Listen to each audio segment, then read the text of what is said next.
예수님의 공중재림은 휴거된 자들만이 볼 수 있는 것이고, 지상재림은 이 땅에 살아남아 있는 모든 만민이 다 보게 되는 것입니다. 믿는 자도 보게 되는 것이고, 반대자들도 보게 되는 것이고, 믿지 않는 불신자들도 다 볼 수 있게 되는 거예요. 자, 그래서 우리가 이 지상재림, 그 현현의 목적, 예수님께서 왜 지상재림 하시는가? 지상재림의 목적은 첫 번째, 마귀를 결박하시려고 지상재림하신 것입니다. 요한일서 3장 8절에 보면 죄를 짓는 자는 마귀에게 속하나니 마귀는 처음부터 범죄함이니라. 하나님의 아들이 나타나신 것은 마귀를 멸하려 하심이니라. 아멘. 자, 죄를 짓는 자는 마귀에게 속한다. 왜냐하면 마귀는 죄의 원흉이잖아요. 죄의 우두머리가 바로 마귀예요. 마귀는 이미 천상에서 범죄했죠.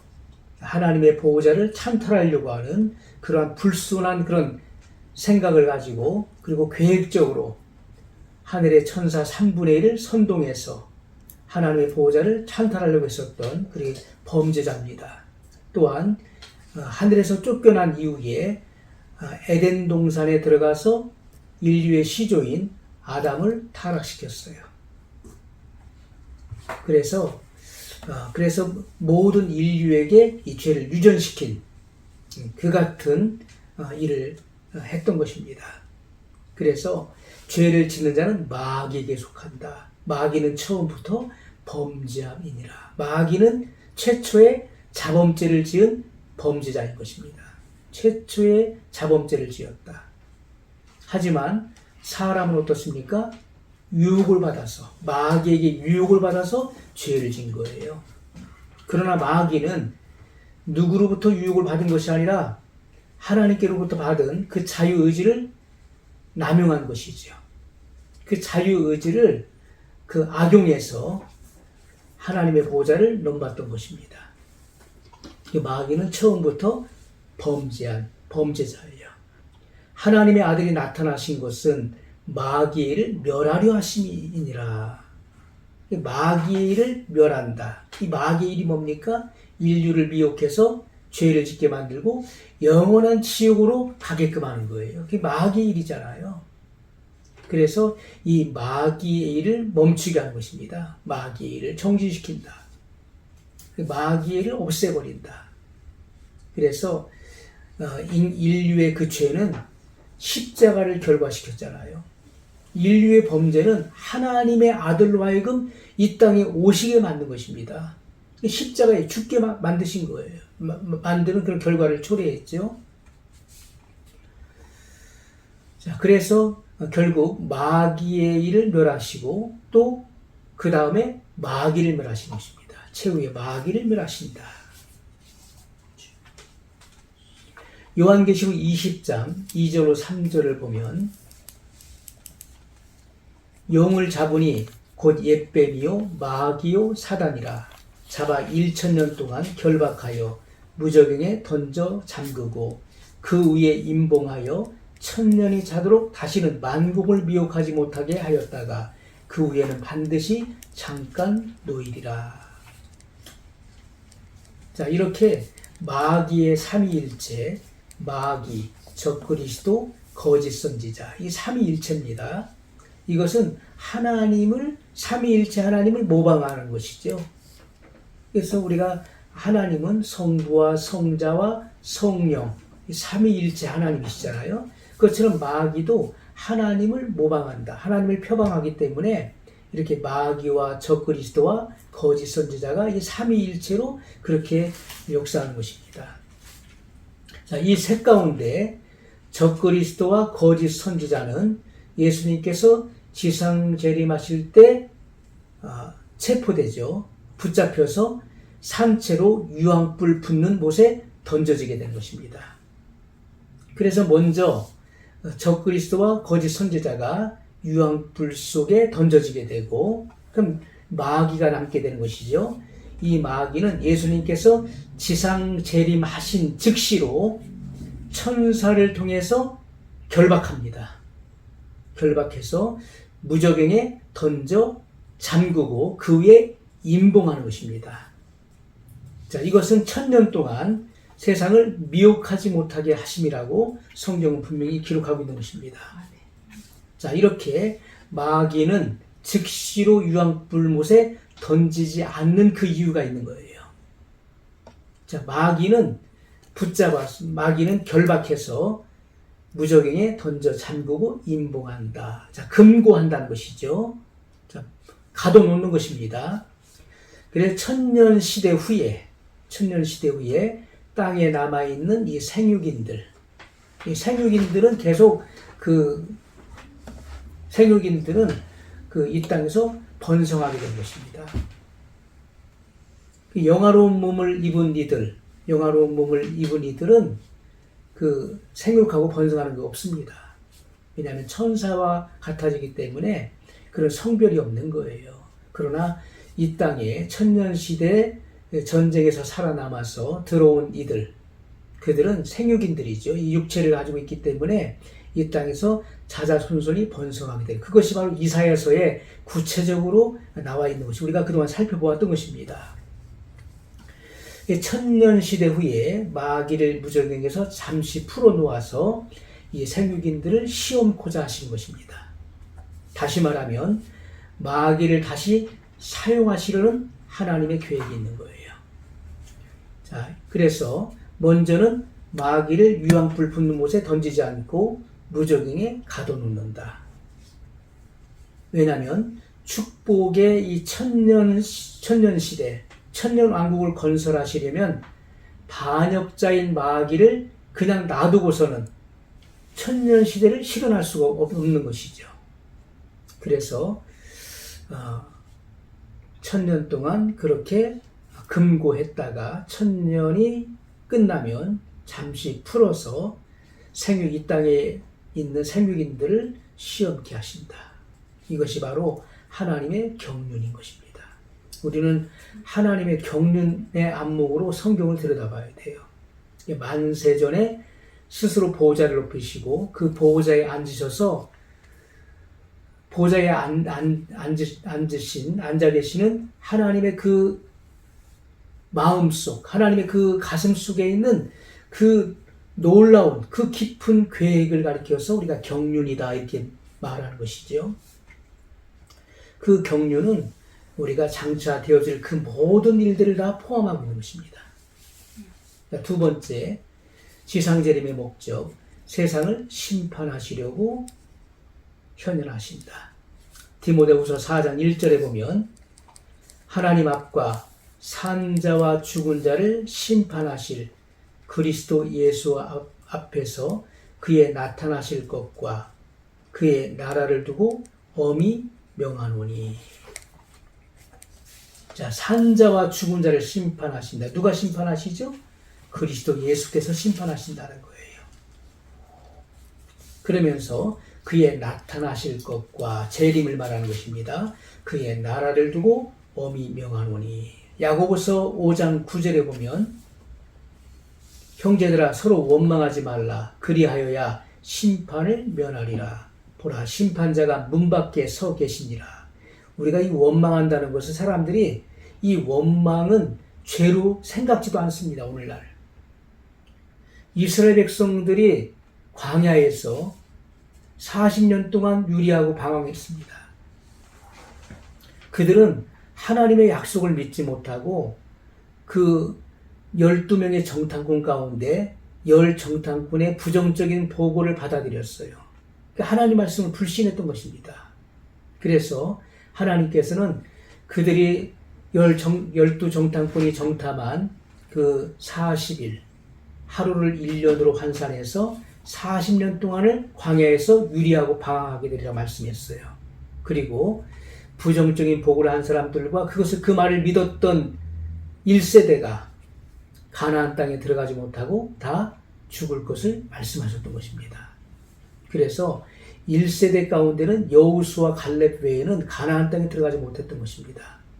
그리고 그 가나안 땅을 정탐했었던 여호수아 갈렙의 인도를 통해서 그 이 세대를 이끌고 요단을 건너서 가나안 땅에 들어가서 그 가나안 땅을 점령한 것입니다. 이게 성경에 분명히 그렇게 기록되어 있는 거예요. 자, 이스라엘 백성들은 서너 가지 죄 때문에 그들이 멸망당한 것입니다. 서너 가지 죄. 그것이 뭡니까? 원망, 불평, 불신앙으로 인해서 그들이 멸망당한 거예요. 사람들은 이 원망, 불평하는 것 대수롭지 않게 생각합니다. 그러나 그것이 하나님의 약속을 얻지 못하게 만드는 요인이 된다는 것입니다. 그래서 야고보 기자도 이렇게 증거하고 있잖아요. 형제들아, 서로 원망하지 말라. 절대로 원망이 있어서 안 된다는 것입니다. 그리하여야 심판을 면하리라. 보라, 심판자가 문 밖에 서 계시니라. 이 같은 말씀을 성경 말씀 한 말씀에 우리가 주안점을 두고 그리고 이 말씀을 깊이 숙고하지 않으면 안 되는 것입니다.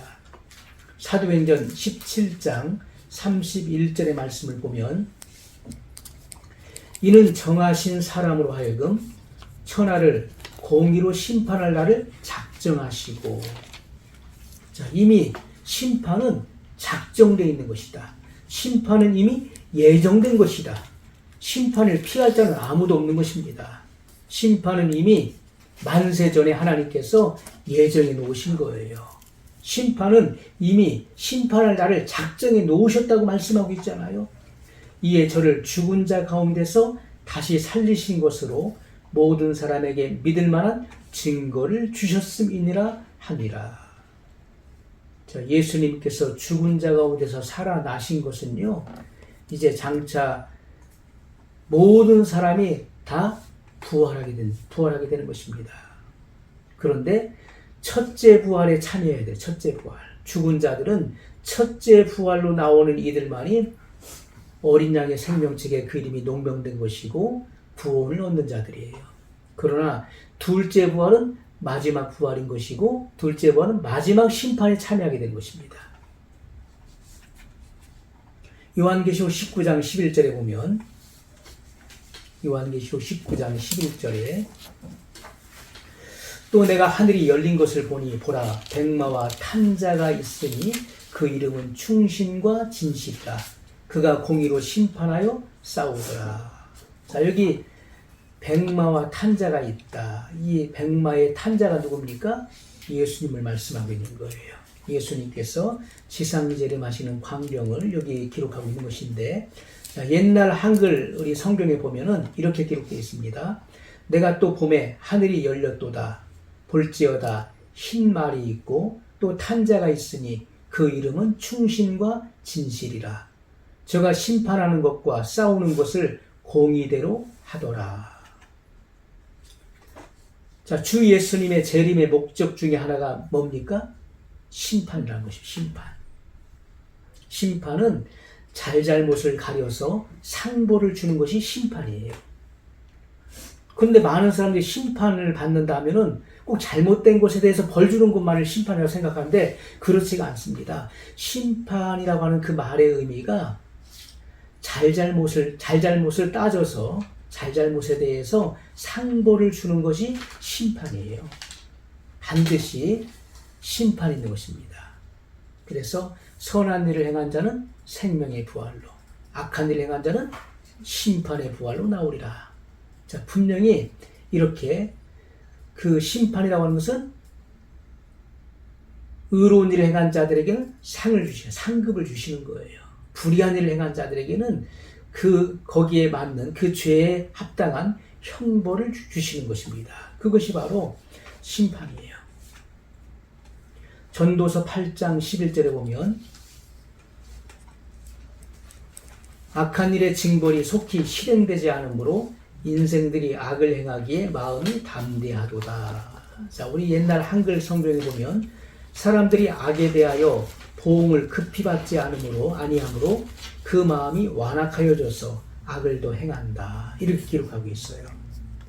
자, 사람들이요, 죄를 지으면은 그 죄에 상당한 죄의 대가를 받는다고 생각해 보세요.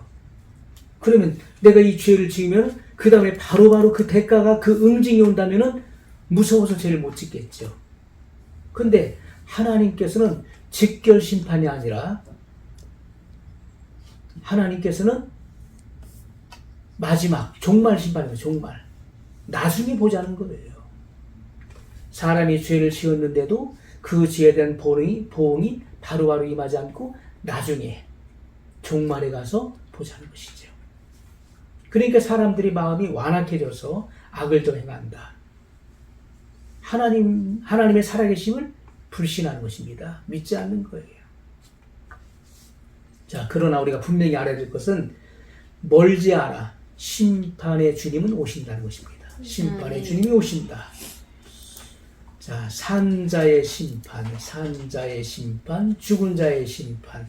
자, 우리가 산자의 심판이라고 했을 때, 자, 우리가 이 믿는 자의 심판이라고 우리가 생각할 수도 있지만은 또 다른 한편으로는 이 산자의 심판이라고 하는 말의 의미는 살아있는 동안에 예수님께서 재림하실 때 또 천년시대 끝에 살아있는 그 생육인들에 대한 그 심판, 그 보응이 있을 것을 성경은 기록하고 있는 것입니다. 그래서 먼저 이 살아있는 자의 그 심판 가운데 자, 대환란 끝에 일어나는 심판이 있는데 요한계시록 19장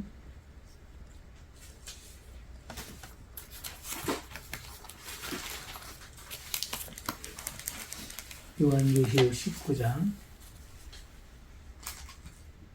21절 말씀을 보면 그 나머지가 누굽니까? 적그리스도를 따랐던 그 군대들을 말하는 거예요. 그 나머지는 말탄 자의 입으로 나오는 검의 죽음에 모든 새가 그 고기로 배불리우더라. 하나님께서 이 세상 끝날에 이 예수님께서 지상재림하시는 날이죠. 지상재림하시는 날. 그래서 그 환란 후에 우리 마태복음 24장에도 그날 환란 후에라고 말씀하고 있는 것처럼 7년 대환란 후에 예수님이 재림하시는 거예요. 그때 적그리스도는 예수님의 지상재림을 막기 위해서 큰 군대를 모으고 예수님의 지상재림을 막기 위해서 대적하는 것입니다. 전쟁을 일으키는 거예요. 그때 예수님께서는 먼저 적그리스도와 거짓 선자를 산채로 결박해서 붙잡습니다. 그래서 유황불 붙는 곳에 던지고 적그리스도를 따라서 대적하는 그 무리들을 그 입의 검으로 그들을 찔러 죽이는 것입니다. 그 입의 검으로 그들을 죽이신다. 그리고 그들의 그 육체를, 그들의 그 몸을 새 먹이로 주는 거예요. 이것이 바로 심판이에요. 자, 그리고 천년시대 후에 천년시대 후에도 또 이루어집니다. 요한계시록 20장 9절 말씀 보면 8절부터 보겠습니다. 자, 이 천년이 차면 끝나면 사단이 그 옥에서 풀려나죠. 8절에 나와서 땅의 사방 백성 곧 곡과 마곡을 미혹하고 땅의 사방 백성, 이것은 육체를 가지고 있는 그 일반인들을 말하는 것입니다. 사방 백성 곧 곡과 마곡을 미혹하고 모아 싸움을 붙이니 그 수가 바다 모래 같으리라. 이렇게 마귀가 미혹하니까 천년 시대를 경험했는데 평화의 시대를 지냈잖아요. 천년 동안 죽음을 보지 않고 지냈잖아요. 그런데 마귀가 미혹하니까 주님을 대적하는 무리가 바다 모래와 같이 많다는 거예요. 그러니까 마귀가 미혹하면 그렇게 되는 것입니다. 저희가 지면에 널리 퍼져 성도들의 진과 사랑하시는 성을 두루매 에워쌌다는 것이죠. 하늘에서 불이 내려와 저희를 소멸하고. 자, 이게 뭐가 차이가 있습니까? 예수님께서 지상재림하실 때는 주님을 대적하는 그 군대들을 어떻게 죽였습니까? 그 입에서 나오는 검으로 죽였다. 그러나 천년시대 후에는 이렇게 주님을 대적하는 무리들을 어떻게 죽입니까? 네, 하늘에서 불이 내려와 저희를 소멸한다. 이렇게 말씀하고 있어요.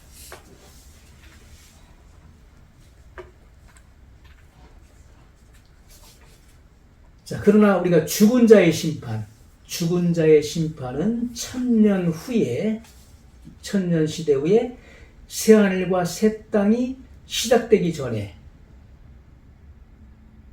그때 흰 보호자를 베풀죠. 그리고 죽은 자들을 음부에서 부활시키는 것입니다. 그것이 바로 둘째 부활이에요. 음부에서 부활시켜 책에 기록한 대로 심판하신다. 이것이 바로 마지막 부활, 둘째 부활을 말하는 것이죠. 그래서 마지막 부활인 동시에 마지막 심판이 되는 것입니다. 요한계시록 20장, 먼저 요한계시록 20장 11절로 15절을 보면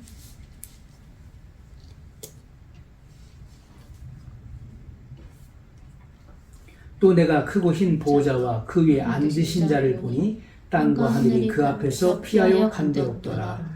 또 내가 보니 죽은 자들이 물은 대소하고 그 보호자 앞에 섰는데 책들이 펴있고 또 다른 책이 펴졌으니 곧 생명책이라.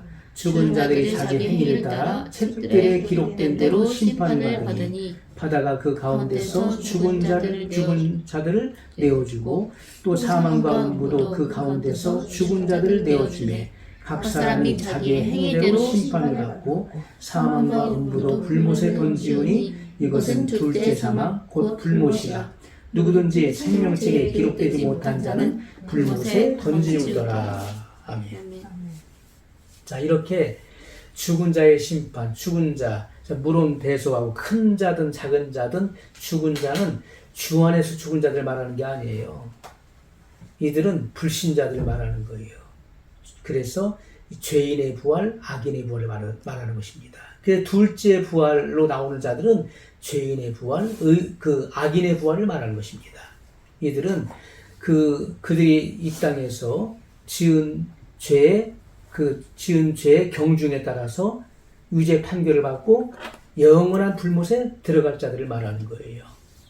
자, 이렇게 그 최후의 심판, 흰보자 심판은 새하늘과 새 땅이 시작되기 전에 이루어지는 것입니다.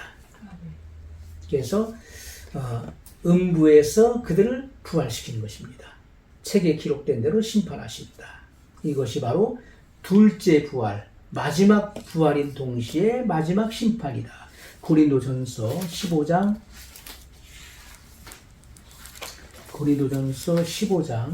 24절을 보면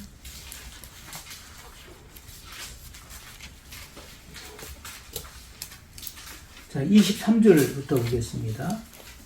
그러나 각각 자기 차례대로 되리니 먼저는 첫 열매인 그리스도요, 다음에는 그리스도 강림하실 때 그에게 붙은 자요, 그 후에는 나중이니 저가 모든 정사와 모든 권세와 능력을 멸하시고 나라를 아버지 하나님께 바칠 때라. 아멘. 자, 예수님 부활의 첫 열매가 되시는 거예요. 그래서 예수님께서 부활의 첫 열매로 나오셨기 때문에 그를 믿는 자들은 그렇게 예수님과 같은 모양으로 같은 절차를 따라서 부활하는 것입니다. 그래서 그 다음에는 그리스도 강림하실 때 그에게 붙은 자요. 그래서 주님께 붙어 있는 자, 주님의 생명을 받은 자들은 그렇게 부활한다는 것입니다. 그 후에는 나중이니, 그 후에는 나중이다. 자, 그 이후에 순교자들의 부활이 언제 일어나죠? 예수님께서 지상 재림하셔서 순교자들을 부활시키는 거예요. 자, 그리고 나서 어떤 일이 일어납니까? 그리고 나서 이 둘째 부활, 그것은 천년 시대가 끝나고 새하늘과 새 땅이 시작되기 전에 그 흰보자 심판이 이루어지는 거예요. 자, 그래서 그 후에는 나중이니 저가 모든 정사와 모든 권세와 능력을 멸하시고 다 멸하시는 거예요. 대적자들을 다 멸하시는 것입니다. 그리고 나서 나라를 아버지 하나님께 바치시는 때가 오는 거예요. 이것은 모든 구속의 완성이 되는 거예요. 모든 구속의 완성이 됐을 때 예수님께서는 그 위임받았던 모든 통치권을 아버지께 돌려드리는 것입니다. 그래서 나라를 아버지 하나님께 바칠 때라, 이렇게 말씀하고 있는 거예요.